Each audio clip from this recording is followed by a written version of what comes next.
Hey, this is Mike Barnes, the financial first responder. What's your number? See, back in the day, people used to say that. That meant they wanted to call you. So they wanted to know what's your number. I'm not talking about that. I'm talking about your financial number. So without further ado, let's get started. Your financial number. Now, little story. In my grandmother's house back in the day, we had a phone in the center of the house. And whenever that phone rang, we'd rush to it to find out who was on the other end, who was calling our number. Now, I'm calling to you today to find out what is your financial number.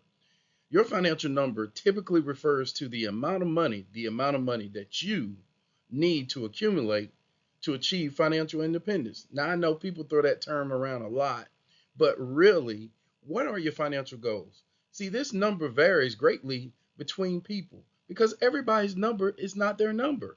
It's not my number, it's not your number is not my number. So, what does the number determine? It determines your lifestyle, what you can spend, where you want to live as far as where you want to retire and your retirement age, and then how long you can live during retirement. So, with that said, I've come up with some steps that I think might help you figure out what your number is. Let's go.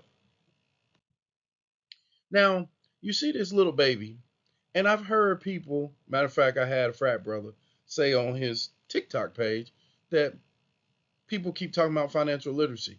It's just math. Okay, sounds good. Well, everybody remembers when you were a little boy or a little girl, you'd play the number train and you'd figure out what your numbers were. Maybe it was 324, 321, 123, whatever it was. But people, stop playing with your number. See, you need to determine your current annual expenses and project them in the future, adjusting for inflation.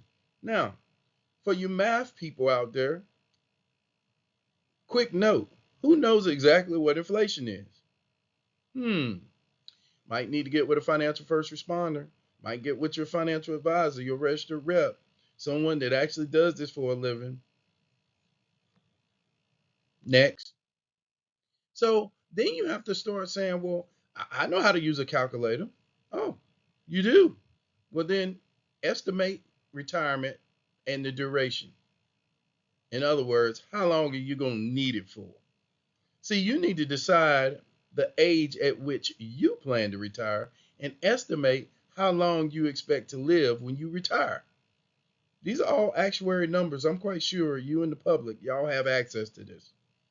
I'm just being a little smart and sarcastic because it kind of bumped my gums a little bit that someone who's not in the financial industry would say, hey, you learned math, which you mean you learned how to add, subtract, multiply, divide, and that's all you need to figure out your financial situation. Sounds real elementary at best. But anyway, anywho, as my mother would say, I'm just going to go on to the next one. You got to do this specifically.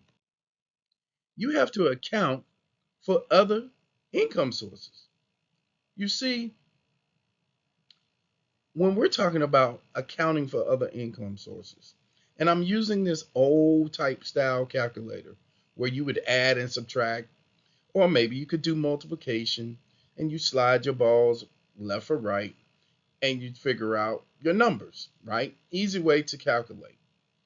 What I'm saying to you is this: when we're talking about other sources of income, what am I saying, Mike?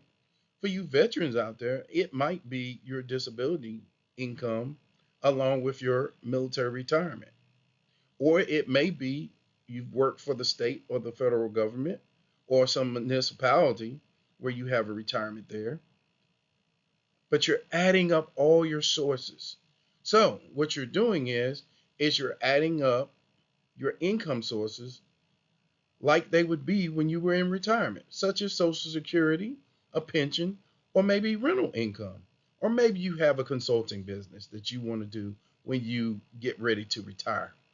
Now, either way, you need to start adding up those income sources and saying, hey, can I make it in retirement if I have X, Y, and Z? Hmm. Well, let's talk a little further. You see, like this, and I figured out that a lot of people are really smart. They're so smart, they're dumb. It's not easy math, people. We use complex systems to figure out where you should be. And those systems, we can get you within a hair of where you need to be. But if you're trying to calculate this on your own, let me just say it this way: it's your retirement. And you only get one time to do retirement, just like you get one time to do this life. We use financial planning software to estimate your total amount of savings needed. Now, we could go with the rule of thumb, which is 25 times your annual expenses saved to retire comfortably.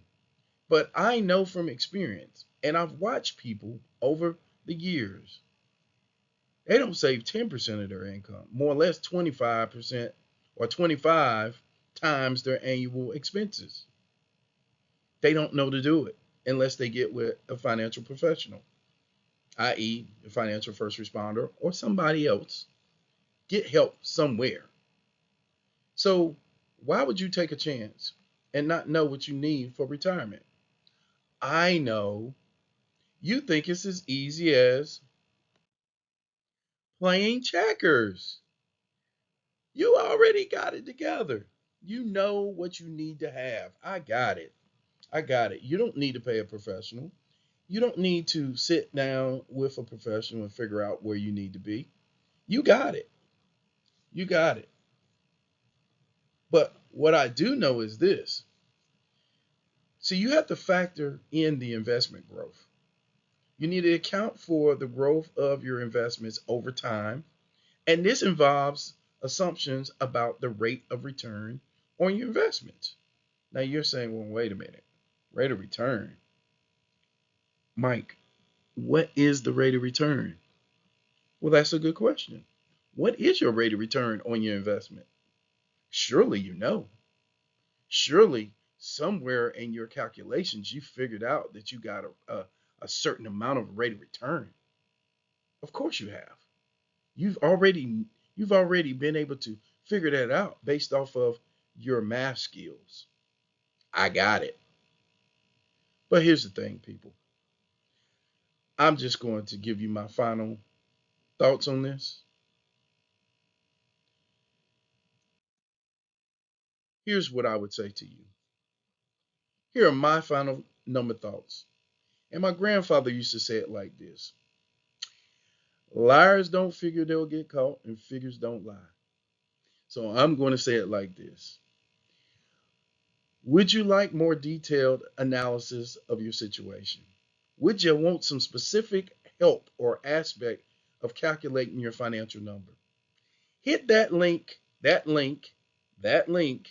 right there and answer those 11 questions, and someone will reach out to you, more than likely me, and see if I can assist you. Because here's the thing: everybody always says they has a solution to your problem. They will even charge you for said solutions. But everybody does not know how to do this. There's a reason why our industry make us take exams and get licensed so that we have some level of competency in doing this. Look, this is Mike Barnes, the financial first responder. I had to put this out because I hadn't put out a thing like this in a while. The last one that you saw was the rule of 72. Why the rule of 72? And if I didn't make it clear with your money compounding, um, go back and look at that video. This has been Mike Barnes, the financial first responder. Please like and subscribe my channel, and I wish everybody a great day. God bless.